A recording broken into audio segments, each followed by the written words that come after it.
And on a night whose success depends heavily on how comfortable you are when you head to the valet to pick up your car, I can tell you that we are most grateful that we have a beautiful, unseasonably warm evening in Hampton Roads, and I'm delighted to extend a similarly warm welcome to the Darden Award for Regional Leadership. Believe it or not, it was 10 years ago last night that we inaugurated this award in honor of our key founder, Josh Darden. I discovered his remarks from that night among his papers, and I was struck by what he learned from his two key mentors, his father, Pretlow Darden, and his uncle, Colgate. They taught him, he said, that it really wasn't a matter of whether to be civically engaged. It was a matter of what you were going to be engaged in. They taught him, he said, mostly by example, that the key to leading a productive, fulfilling life is to lead a life of integrity and deep personal commitment to causes that matter. And that is certainly the case for our honorees tonight. We are so pleased to see each and every one of you here tonight, and we will be recognizing a few special guests this evening, beginning with Lieutenant Governor Ralph Northam.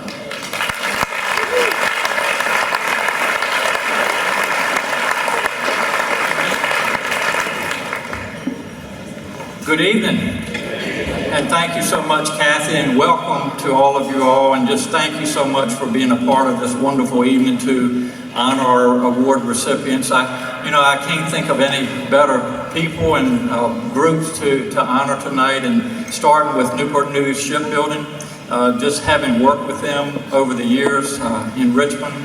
We thank you for providing training to folks across the Commonwealth. We thank you for providing jobs, high-paying jobs. And we also thank you for building the ships and submarines that keep our military strong and keep our country strong. And in this day and age, that is so important. I also thank the Bronx for all that you have done. What great examples of community leaders, civic engagement. I just want to tell you that I got to know Mrs. Brock several years ago when we opened the Hospice and Palliative Care Center at Centera. It's a wonderful facility, something that means so much to this community at a time in people's lives that can be so difficult. So we thank you for that. And then I've gotten to know Mr. and Mrs. Brock even better with their contributions and their commitment to the Brock Environmental Center, and what a great facility, what a great opportunity this is to bring people from all over the world, from all over this Commonwealth, to teach them about being good stewards of our environment, taking care of the Chesapeake Bay, the Lynnhaven River, oyster restoration, etc. So we thank you so much for that. I will close by telling you that I work just down the street at King's Daughters, and I see a lot of babies and a lot of young children, and I often ask myself, what kind of world are we going to leave them when we're gone? And I can tell you that with people like Newport News Shipbuilding and people like Mr. and Mrs. Brock, I think we're going to leave the world a lot better for those, our children, our grandchildren, than we have it today. So I thank you, Newport News Shipbuilding. I thank you, Mr. and Mrs. Brock, and I congratulate you on your awards this evening. Thank you all so much.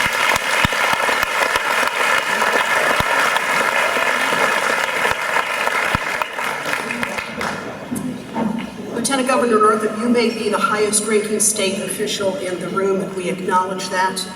But I do want to let you know that the highest-ranking official in our hearts tonight is Betty Darden, who is with us here at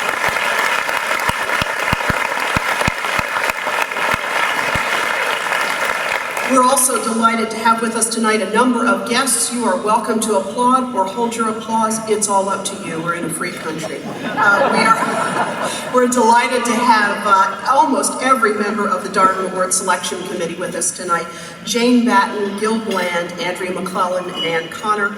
We are similarly delighted to welcome tonight nearly every Darden Award honoree. And I'm going to be calling Bobby Bray tomorrow to find out why he is not here to complete the set.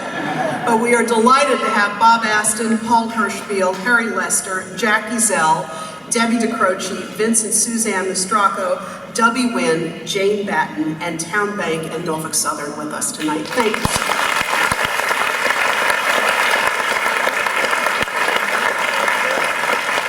We are happy to have both the city managers of Newport News, Jim Borey, who is a civic member from the class of 2015, and Jim Spohr from the city of Virginia Beach with us today. We have thank you. We have this you will want to applaud for, because we probably have the largest collection of college presidents in this room tonight than I think there is anywhere in the Commonwealth. Beginning with Old Dominion University President John Broderick, who has been such a great partner to civic.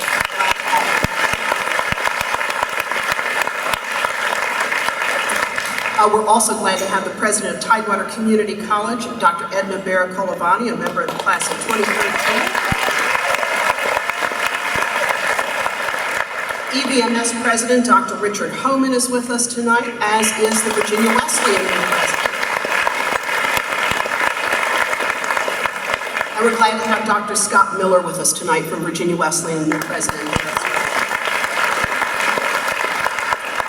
And we have two presidents who have driven from some distance to get here tonight. From Ashland, the president of Randolph-Macon College, President Robert Lindgren. And from Longwood University in Farmville, the president, Dr. Taylor Reevely. Thank you all.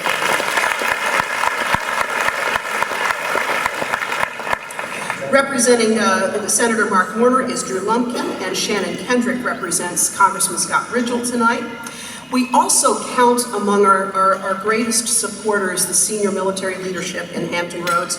We're very happy to have Captain Bob Geis with us today, who is the Chief of Staff of the Navy Region Mid-Atlantic, a proud member of the class of 2013. That might have been some of his classmates.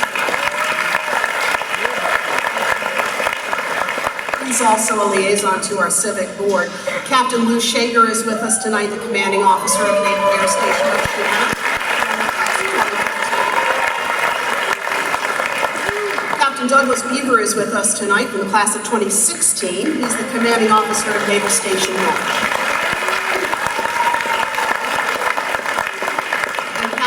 Marks has been with us from the very beginning. He's with Fleet Forces Command, class of 2011. He has gone to Afghanistan and come back. So Chuck, welcome home. We are also very glad to have with us tonight someone who's become an important part of our efforts over the past 2 years to deepen the learning and solidify the commitment of our graduates to take their places as regional stewards. A leadership consultant and lecturer at the UVA Batten School of Leadership and Public Policy, Howard Hagee.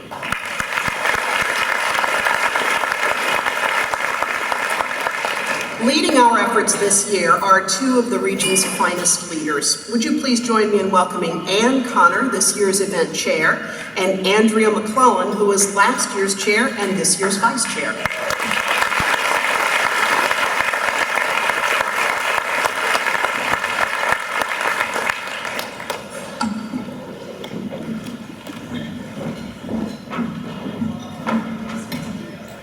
We are so happy that you're here with us tonight to honor an extraordinary couple, Joan and Megan Brock, for all they've done in so many ways across Hampton Roads and around the world. And we're thrilled to be able to honor Newport News Shipbuilding for leading the way in philanthropy and volunteerism here in Hampton Roads. Events like these simply aren't possible without extraordinary sponsorship, support, and the printed program you received tonight contains the names of all of those who have supported our efforts this evening. Our title sponsors, Norfolk Southern, Jim Squires, Jim Hickson, and their impressive team of thoroughbreds. PNC Bank, Michael Harold, Don Winchester, Andy Hodge, and the generous team at PNC.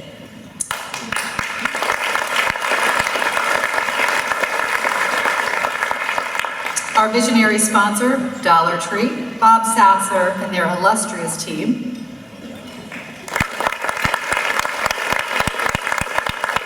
Our icon sponsors, the City of Norfolk, City Manager Marcus Jones, Lumos, James Nestor, and Matthew Rose. Old Dominion University, President John Broderick. Randolph-Macon, President Robert Lindgren. 7th Point, Chris Calcagno, and Town Bank, Bob Aston, my personal favorite.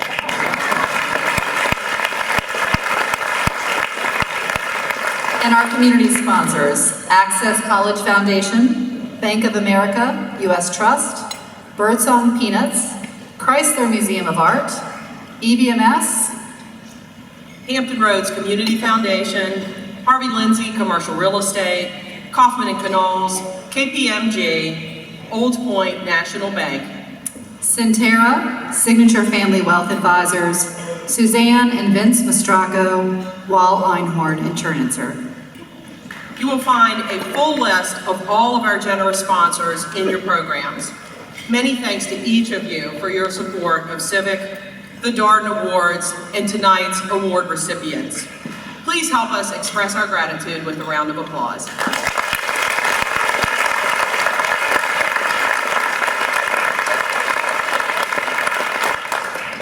This is a real night of celebration for Joan and Macon and for Newport News Shipbuilding. But it's also a night of celebration for Ed Power, who, at the end of this year, will be leaving the chairmanship of the Civic Board of Directors, having accomplished so much during his term. Our ODU Civic Scholars Program has flourished during his tenure, and our collaboration with the Virginia Peninsula Chamber of Commerce is delivering real dividends, as the Chamber has entrusted the programming for their lead Virginia Peninsula program to the Civic team. In fact, we're glad to have with us tonight the President of the Virginia Peninsula Chamber of Commerce, Mike Coons, and the Chair of the Chamber's Board, Rob Schufer Jr.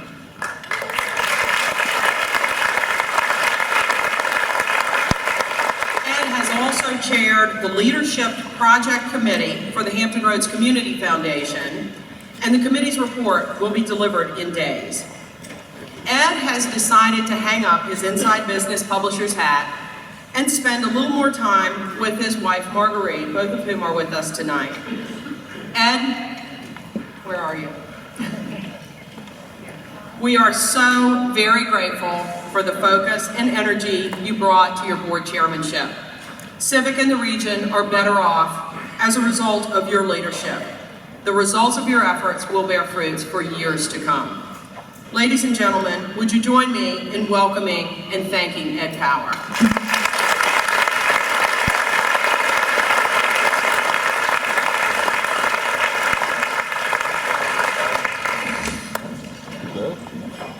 Thank you so much, Ann and Andrew. You've been great partners to work with over recent years. I'd also like to thank a few other folks. The Civic Board, you've been terrific to work with.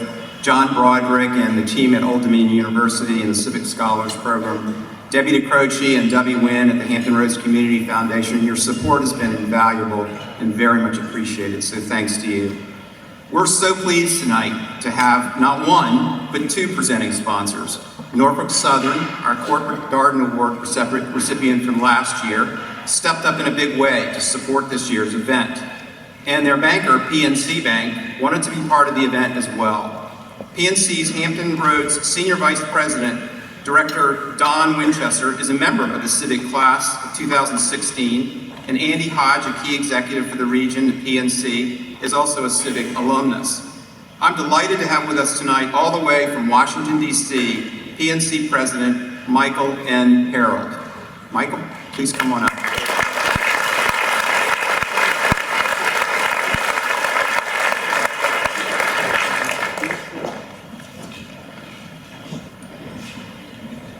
Thank you, Ed, and good evening, everyone. I want to take a moment first and thank you and the people of Hampton Roads for the last 3 years, allowing us to enter your community, welcoming us as business partners and as civic engaged individuals. So thank you so much for that. It's been a wonderful experience for us. I want to take you back just a moment, 245 years. 245 years ago, some of the most talented people in America gathered in Williamsburg to try to decide if they wanted to be a part of what was then called a confederation of states or organizations. And in all of that dialogue, if you read history, which I love, you will see they talked about something which is relevant tonight. They made a decision that they wanted to talk about this being a commonwealth, not a state. And in those papers, when they talked about that, they said, we believe that we need to have a common weal, a gathering together of people for a noble purpose greater than ourselves. A gathering together of people for a noble purpose greater than ourselves. We're more than a state. We want to have a common weal, therefore commonwealth. Now, we don't use that stilted language anymore. We don't say, we're about your common weal. We call it civic engagement. And that's the legacy of this state, civic engagement. Now, the pundits will say, with some truth, that civic engagement across the country is down. And by that, I mean civic engagement where you're engaged about other than your personal interests. Well, you may support the Chrysler, or you may support the orchestra, or you may support this or that. What do you do for the common weal, the greater good? We're all busy. We have extraordinarily busy business lives. Business has been tougher than ever. It takes all of our time and our energy. We all have families that are scattered and busy and in school and engaged. That's all true. And kudos to the Civic Institute for saying, in the spirit of Mr. Darden, it is really important to celebrate the common weal, the common actions on the part of people who are engaged in things bigger than their individual interests, bigger than their individual interests. And that's what we're about tonight. And that's an important legacy. And sadly, it's a unique legacy which is under great stress across the country. We have wonderful stewards of many, many interests, but people who say, I'm interested in something more than what I'm personally interested in, is becoming a diminishing group of individuals and institutions. So it's my pleasure to, on behalf of the corporate Darden Regional Awards, to recognize Newport News Shipbuilding as an organization who represents the common weal and the commonwealth. Please enjoy this video.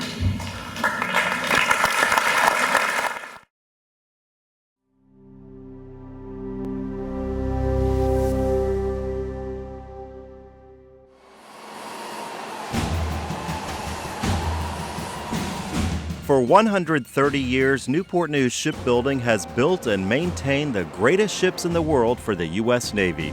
As the largest industrial employer in Virginia, we're also proud to call Hampton Roads home. Our shipbuilders give generously of their time and money to make our communities better for everyone. We're part of the community, and that's been one of our cornerstones of the shipyard for as long as we've been here. It's a good feeling, you know. You can't help but feel rewarded when you're doing something like this. It doesn't matter, you know, what your level of skill is, or whether you've been out here on one build or 10. Everybody's help is appreciated. Oh man, it's amazing. It's like a dream, really. It's surreal, you know, because we just look forward to this day and now it's here. Look at me now, said the cat. It's really nice for an adult to come into because it's not every day you have an adult who builds aircraft carriers and submarines. So watching their faces, the interaction that we had with the classes as they gather around, look at the pictures, I mean, it's just a lot of energy. And if we can impart the excitement we have to them and they enjoy reading and they continue to read, they're going to do better in life and better in the world. Well, it made me feel really proud to be a shipbuilder. So, I mean, it felt really good to know that my company is supporting the community and runners. So it was a good feeling. Oh, this is priceless. This is exceptionally priceless. It's a good way for us to bond more together and show him how important it is to get out here and do something positive in the community, cleaning up and putting new mulch and stuff down to make everything look pretty. We're here today to support the community, and we're also here to get the word out that Newport News Shipbuilding, we're the largest employer in Virginia, and we build nuclear submarines and carriers. And we're giving people information and giving back to the community today. A couple of people in my family have passed away from heart disease, so I'm here to walk for them. It's a very special event. It's most people that Newport News Shipbuilding has had at this event ever, and I'm very proud to be a part of it. This is my first time. It's been great, so I think I'm going to make it an annual thing. Newport News Shipbuilding provide over $1.5 million annually to the United Way of the Virginia Peninsula. They do that through providing service through 60 different local agencies. These local agencies serve youth, children, medical, food, and shelter programs. When you think about the amount of lives that we're touching, it's required to have a tremendous impact, because if you're going to be in dialogue and in the presence of our future leaders and future employees, then you need to make sure that it's positive and it's significant, and that's what Career Pathways does. They devote their time out of their workday to come speak to us young kids, to educate us and to inform us how the real world works. It actually can play a big part in your future, because you're starting off small and you're technically practicing for what you're going to do in your future.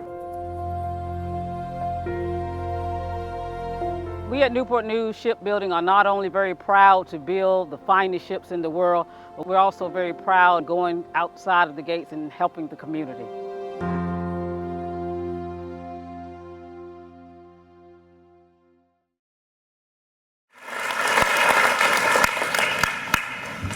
It's my great pleasure to present the 2015 Darden Award for Corporate Leadership to Newport News Shipbuilding.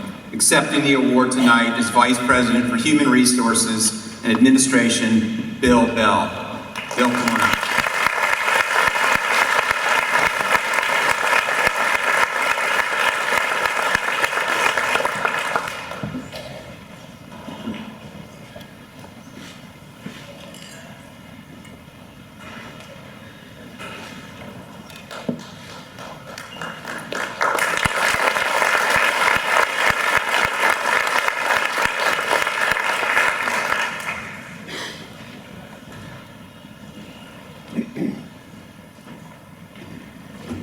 Thank you, Ed. Good evening, everyone.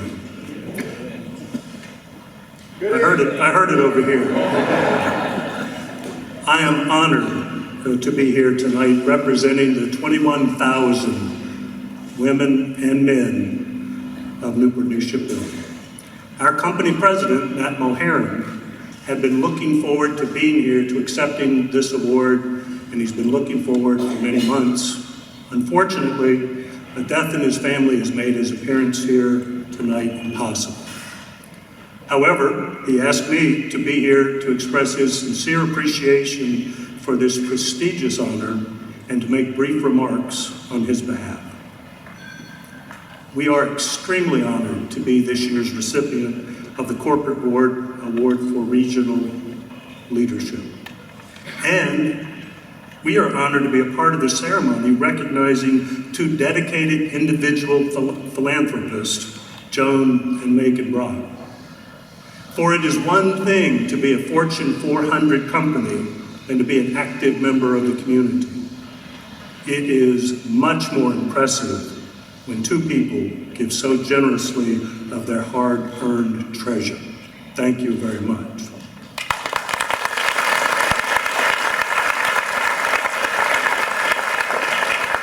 So regardless of anything else I say tonight, Joan and Megan, this night is really about you.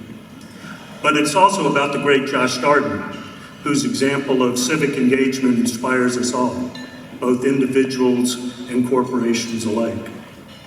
This region is far better for his stewardship, and he is terribly missed. The Darden Award is the most appropriate way to remember, celebrate, and carry on his legacy.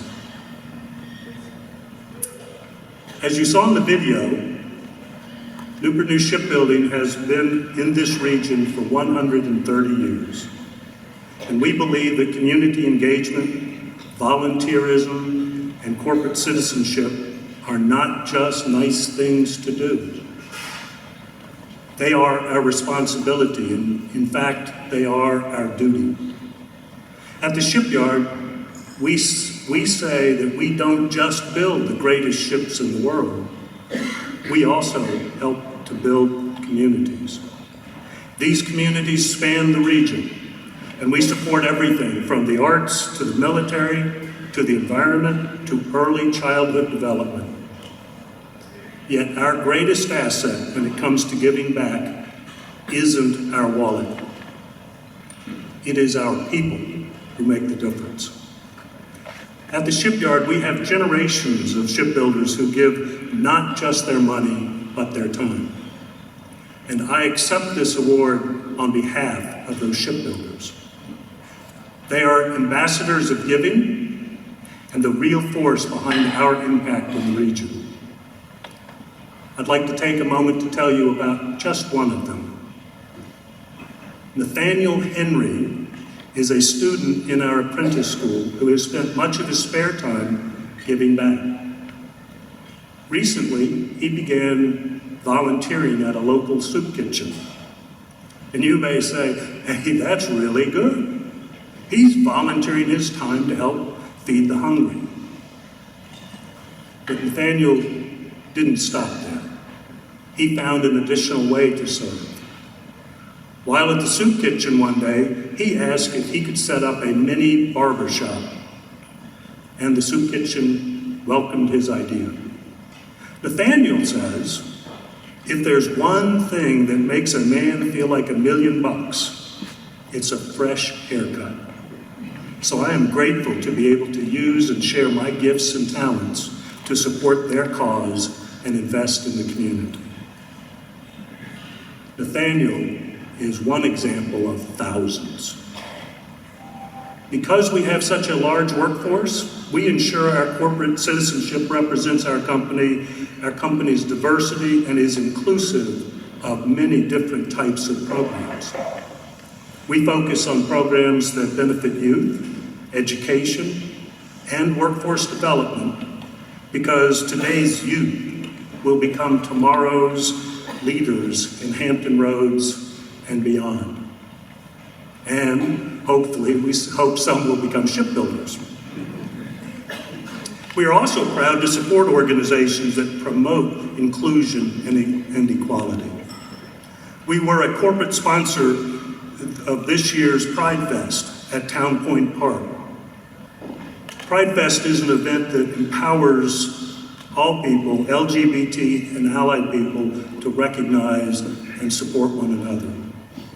On the peninsula, we supported the World Arts Celebration, which celebrates cultural differences and diversity.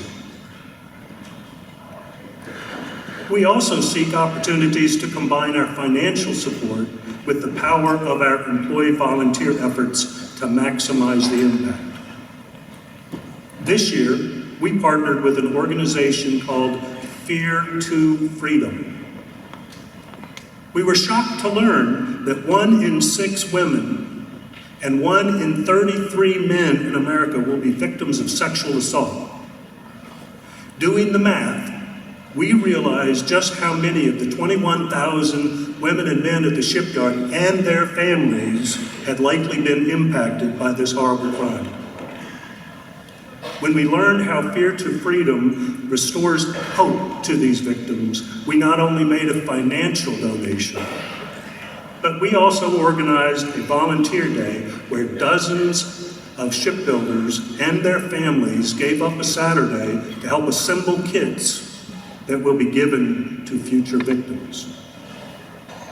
Volunteers were touched to realize that the clothes they were folding would soon bring comfort to someone experiencing unimaginable trauma. Now, if you read the news, you know that over the past several months, we have been really hard for our company. We're in a little bit of heading toward a downward cycle.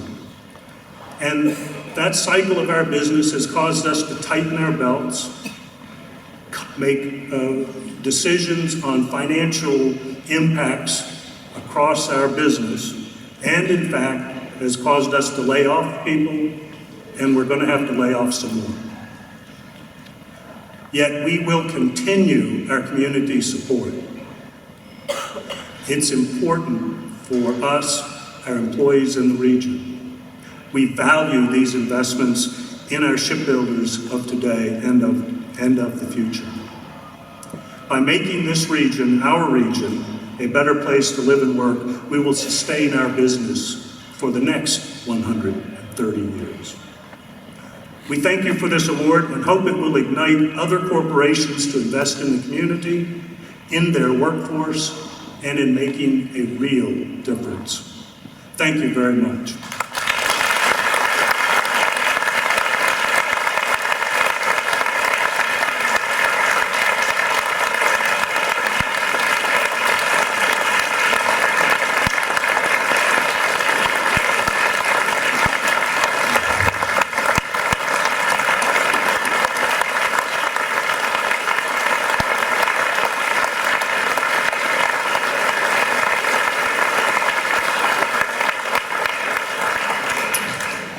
Thank you so much, Bill, for those remarks. Newport News Shipbuilding plays a critical role in the life and future of this nation, and I know they'll continue for decades to play a critical role in the lives and future of this region. So thank you again for your remarks. And now to introduce this year's Darden individual honorees, I'm pleased to introduce someone who was there at the beginning of Civic and is a Darden Award recipient himself. The chair of the Slover Library Foundation, my friend, Harry Lester.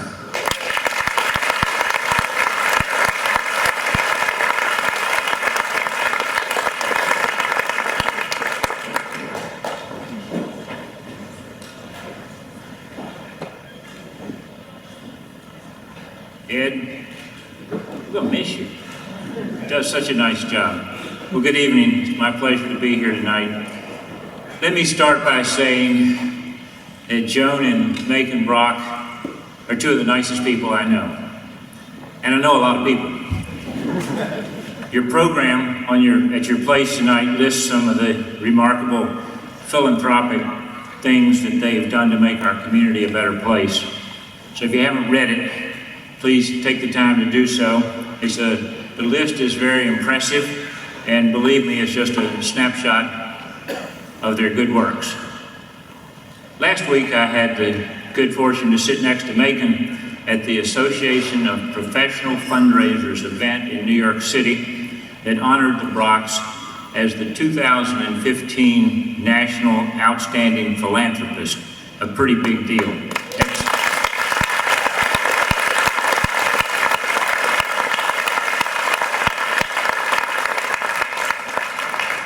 At some point in that evening, Macon leaned over to me and said, "I've heard enough about philanthropy for a while." So, Macon, I heard you. Tonight, this is all about leadership. Tonight, we honor Joan and Macon Brock as the recipients of the 2015 Darden Award for Regional Leadership. As many of you know, I'm going to take a chance and say, as all of you know, the Brocks were co-founders of Dollar Tree. They both worked hard for a long time, and they made a lot of money that they're now enjoying giving away. But as I said, tonight is a tribute to the Brock's impressive leadership qualities about regional leadership. Not just giving away the money they made, but providing leadership to the causes that they care about. Let me tell you about a few. Several years ago, Macon was one of the Virginia Beach Foundation leaders that worked closely with the Norfolk Foundation Board Chairman Josh Darden to form the Hampton Roads Community Foundation. So Macon knew Josh Darden well, respected Josh, as we all did. Since then, Macon has continued to provide his leadership talents to the Community Foundation as an active board member since that merger. The Chrysler Museum. Both Joan and Macon have served as chair of the Chrysler Museum Board, very hands-on. Subsequently, they played important roles in giving and raising money to substantially reconfigure and expand the museum.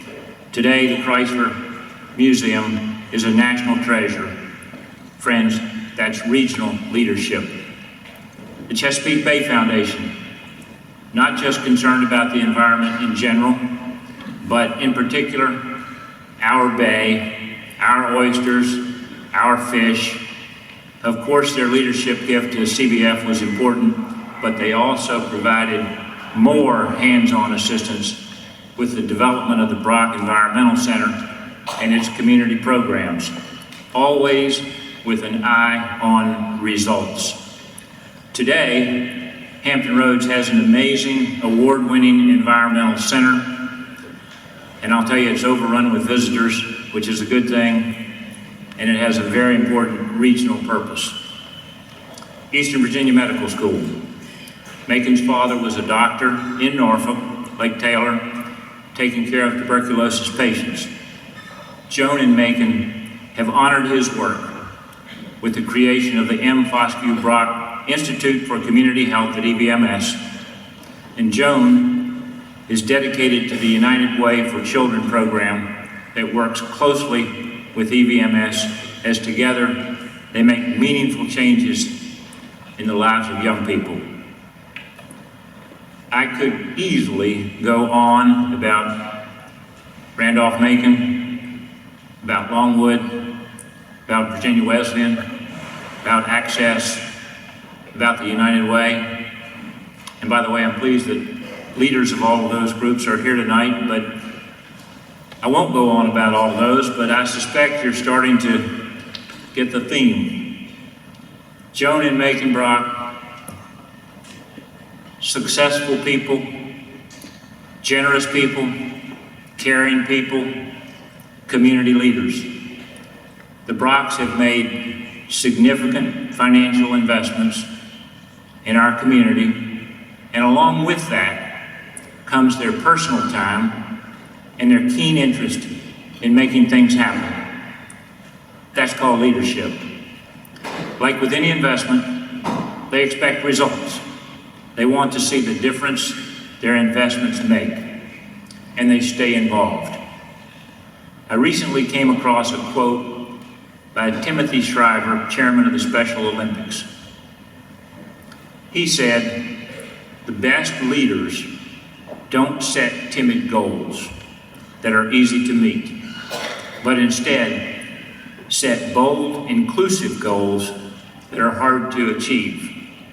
He went on to say, "We're all looking for ways to make sense in a world without a center, but we'll only find that in people who lead with genuine humility and reckless generosity." The Brocks do not set timid goals, and they definitely lead with genuine humility. My friends, Macon and Joan Brock, our Darden Award recipients, are two very nice people. Thank you.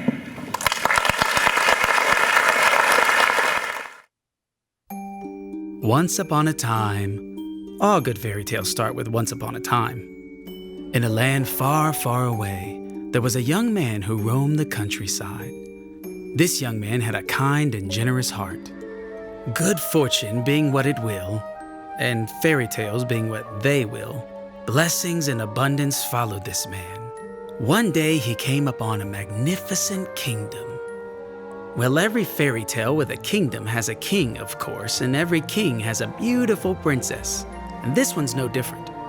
The young man with the kind and generous heart discovered that he and the beautiful princess were destined to be together. Magically, they were born in the same castle maternity ward. The princess, just 3 weeks before him. He married an older woman.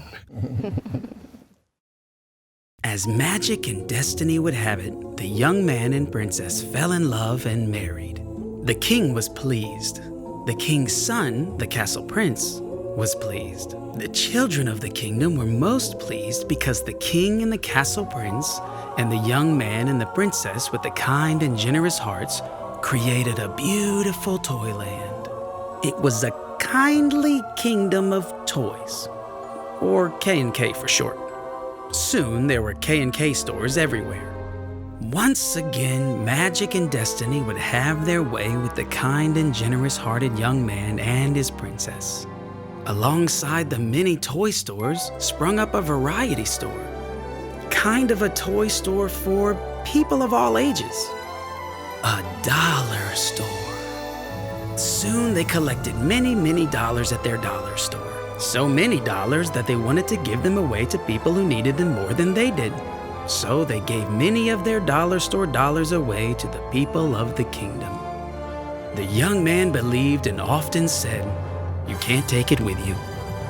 When's the last time you saw a hearse pulling a U-Haul? There are leaders, and then there are leaders with heart. They seek to encourage, to educate, to inspire. Joan and Macon Brock are two such leaders, and tonight we honor them and we celebrate their lifelong dedication to love, beauty, and commitment. Our parents grew up here. They came from the Carolinas and up here in the 30s. And so, of course, we love the place because the beaches. You know, when you're homegrown, which is what I call ourselves, you know a lot of people, you know. I mean, as we all know, nothing happens in a silo. It's all about teamwork. And the more like-minded people that are together, the more things can get done. Joan and Macon are the driving force behind initiatives that enhance our community, encouraging others to step up and get involved. The result is a legacy that will last generations.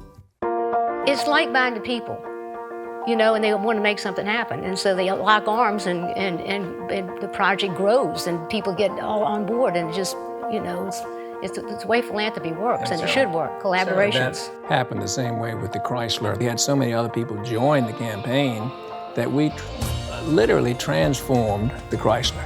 When you look at it, sort of in hindsight, but recently, to try to work in different fields of philanthropy. One, of course, would be arts for the Chrysler Museum. The other would be the medical area where the EVMS Brock Institute now resides. And we're very much interested in the environment. And so Joan and I made the lead gift to what's now the Brock Environmental Center, which is doing magnificently well. Joan and Macon are deeply committed to improving the lives of others, not just here in Hampton Roads, but as far away as Sierra Leone. When you do philanthropic work, your path takes you down an avenue you didn't realize that you really had an interest in, and one thing leads to another. Joan and Macon's steadfast dedication to the education of young people in Hampton Roads drove them to provide leadership within the Access College Foundation to provide scholarships, resources, and support to young people who otherwise wouldn't have had access to higher education opportunities. I got excited about that because I know what people can do together. We've had partnerships with our philanthropy all along, and one of the first ones was when I was the board chair of the Access College Foundation. This foundation is nurturing the children, the kids, on how to get into college. That was a partnership that we like doing, and then when you do it, you see the results. In Joan and Macon Brock, we see what is possible when we care enough to get involved, to look for opportunities to serve, to lift others up, to inspire. But it's the practice of participation and giving what you can, which is all you ever want. And I think my first gift, I'm told, I don't remember it, was to Randolph-Macon, where I graduated in '64. And I must have given $5 and the next year $10, so that was a big increase percentage-wise. A practice of participating and giving. That practice has generated so much for Hampton Roads from two people who know a good bit about love, beauty, and commitment.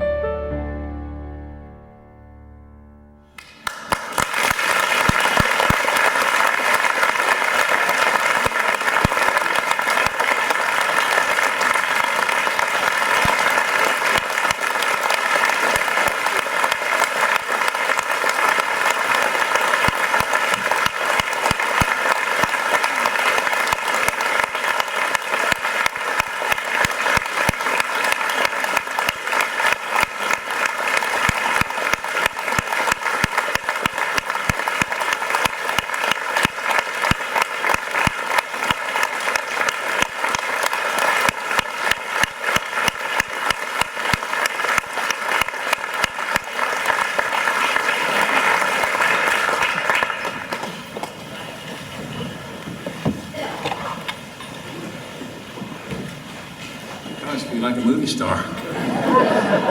This has definitely been Brock week. So, apologize. Well, I just want to thank everybody for this recognition for Joan and I. It doesn't, I'm amazed to be in a room with community leaders extraordinaire, and it reminds me of my first, we're giving tribute to Josh Darden, when I was first in the business and hardly knew what I was doing. Who knocked on my door but Josh with his tin cup and handed out, and to receive the Darden Award is really, and he would be amazed. He would love it, because here I am. But as I reflect on these projects, I thought I'd give a couple of comments about them and why we get involved. And it's really because these things they keep on giving. And that's really what these projects are meant to do. It's not just to do one thing, but to keep going and have it help others. And take the Chrysler Museum, or we say the new Chrysler Museum, is such an example because it benefits so many people. Through the leadership of both of us, we've chaired 2 capital campaigns, with the last one resulting in the complete renovation of the museum. In addition to the glass studio and to the glass galleries is a great example of that. It took the catalyst of a few major gifts to lead the whole Chrysler family to step up and make a $45 million campaign happen. And that incidentally was at the time of the recession, so we're pretty proud of that. So we're so proud and happy to have led that effort and to see the changes that have gone on as a result of it. And one unintended consequence now is the art districts in Norfolk, which have been dreamed about, and now through the Perrys and the Brother Rudder, we've got glass venues right there in downtown. So it's going to be an arts district, and it'll just grow from there. So we're so excited about that. Another area of community is community health. What better way to advance that need than to assist EDMS to become the premier community medical college using the Brock Institute, named for my dad. This effort has galvanized this already ongoing focus to achieve status and reputation as the place for community-minded medical professionals. We are proud to continue the effort to leverage their leadership, and I think just about 75% of their graduates, I'm told, stay in this region. And a great example of that is our Lieutenant Governor, who's an EVMS graduate, soon to be our governor. Go, Ralph.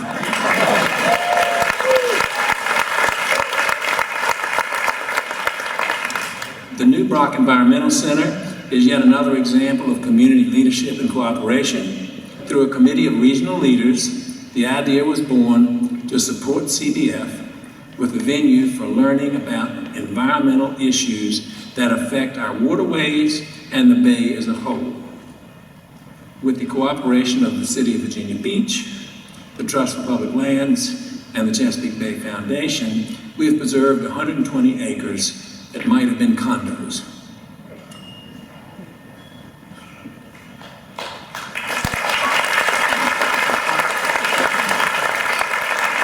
You can't go to the Environmental Center without thinking the environment. I mean, it screams, look at me, look at the environment, look at the grasses, look at the setting. So just through osmosis, you become an environmentalist just by going there. So we're so happy to see that unintended consequence. And then especially to have this building be the greenest of the green that makes the CDF and the Brock Environmental Center and Virginia Beach and our whole region get national recognition, because this building is, quoting Will Baker, the greenest building in the world. I saw that on TED Talks. Talk about leverage and giving. The Access Foundation, which started small with the schools in just Norfolk and grown unbelievably over the years, with Joan as the chairman twice, it has reached all over the Southampton Road cities and has motivated so many young people to join the cause. As you know, they assist about 50,000 people go to college for young people who are motivated but maybe financially challenged. It is an outstanding example of growth and cooperation that a lot of civic-minded people have supported. And the feeling we get for being leaders and supporters of Access College Foundation is the same that motivates everyone else. It gets results. Helping others grow through education is an answer to many problems.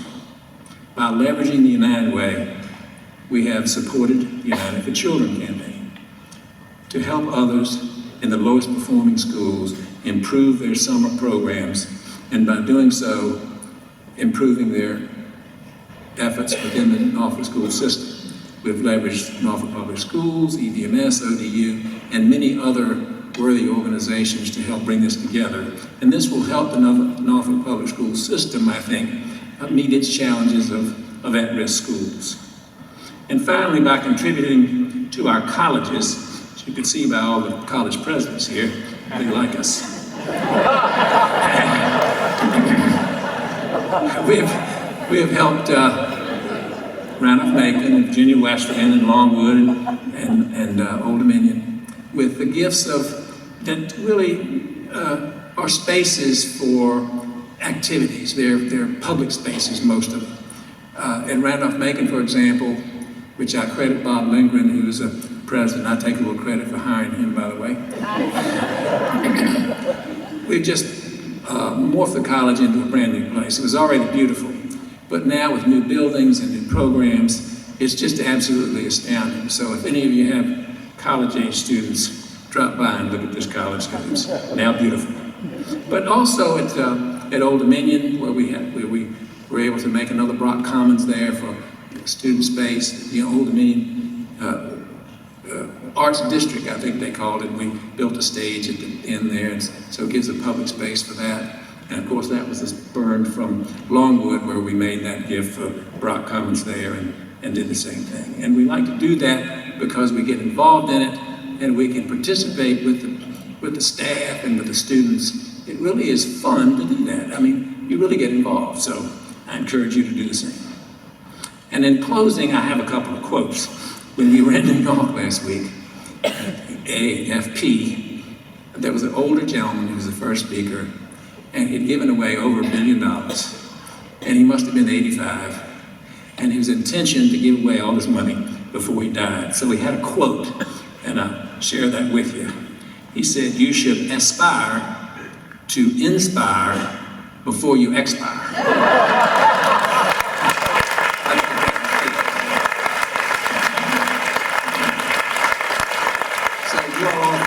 Expiration date. There's another quote that I read in the paper.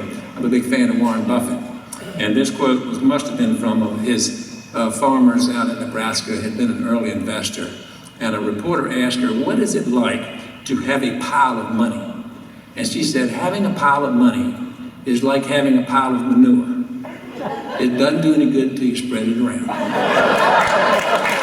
So that's my philosophy on giving. Pleasure. Thank you so much. Thank you.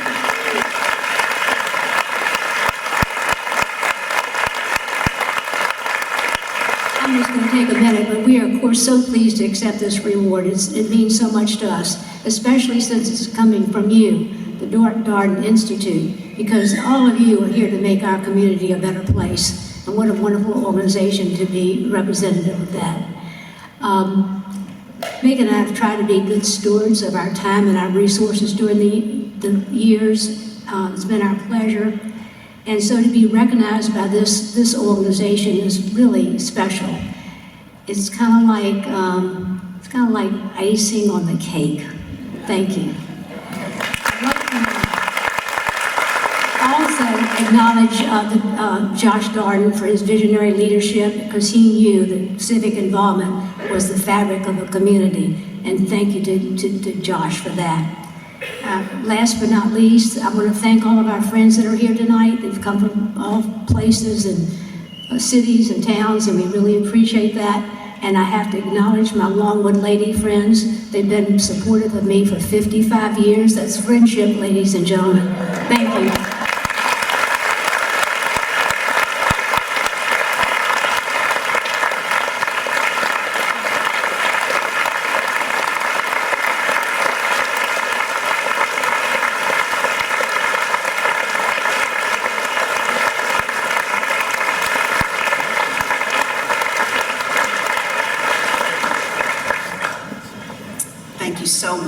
Joan and Megan.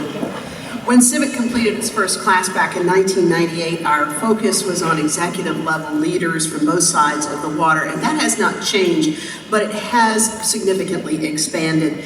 And at the younger end of the spectrum tonight, I'm so glad you talked about these marvelous college students, there are 22 young men and women who are part of a civic leadership community at Old Dominion University. And this was a very forward-thinking idea of President John Broderick. That was about 3 years ago, and it's such a pleasure to have these young children working with us. We connect with them with mentors and conduct monthly programs that are equipping them with the tools they need to be meaningful leaders in any community they choose. Now, of course, we hope that they will settle in Hampton Roads, and I am so happy to report to you tonight that many of them are with us tonight.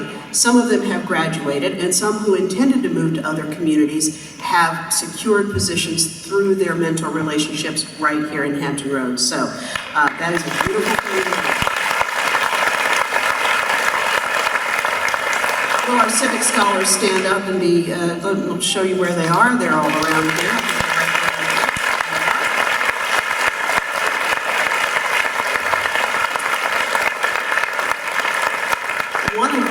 Graduates of the Civic Scholars Program actually now leads that program for us as a full-time member of our staff, and that has been made possible by the generous funding from Old Dominion University. And so would you join me in welcoming Elizabeth Ruby? She's with us as well.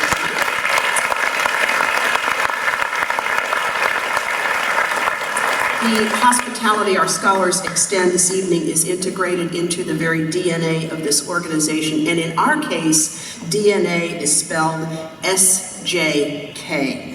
Because in addition to being our Director of Alumni Engagement, Sarah Jane Kirkland is also our Chief Hospitality Officer. She makes everyone feel valued and appreciated. We could not do what we do without her.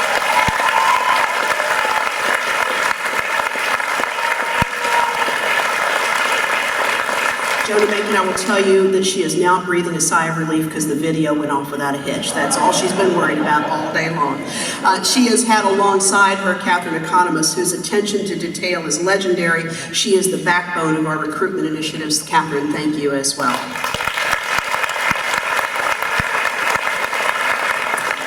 When you experience hospitality with us, it is because of our extraordinary staff and the team of volunteers they inspire. And now I'd like to welcome back two of our most dedicated volunteers, Ann Connor and Andrea McClellan.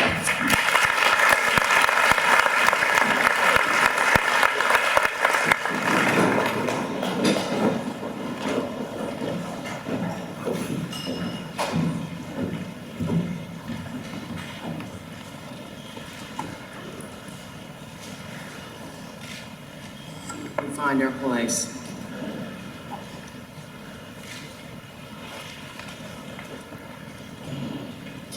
Josh was very intentional about giving Civic the grounding it needed to grow roots in Hampton Roads, but now it is really up to us to carry that legacy forward.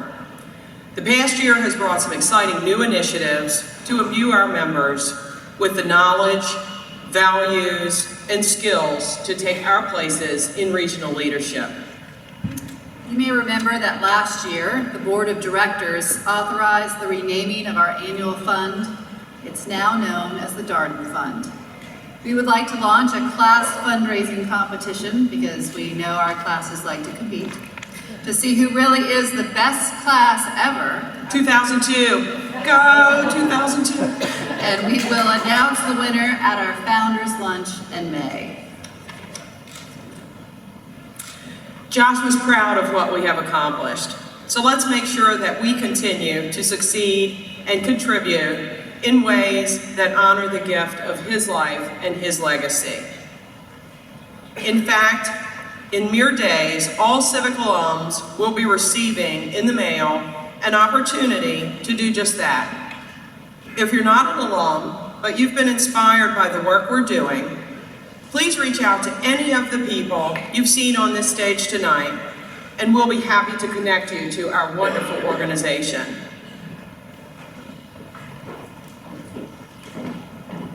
Thank you, Andrea and Ann. Thank you so much, and thank you so much. I am also thrilled to tell tell you two things. One is that this is unbelievable. This is where you just, I don't know, you just know God looks out for fools, I guess, because Ann and Andrea have actually agreed to chair this event again next year, and that is a great delight for those of us in the civic staff. We hope you'll jot a note to the Brocs. You'll find the note cards in the back of the Vista, the Rotunda area. And what our habit is to give those notes of appreciation to our honorees. This year, we'll be giving those in a beautiful piece of glass, which has been created by an artist at the Chrysler Museum. So we look forward to that. Hope you will contribute to that. Joan and Macon, you said one thing to us, which was get it done on time. It's 8 o'clock. We have done it within 1 hour. Dessert is served in the Rotunda. Thank you for coming.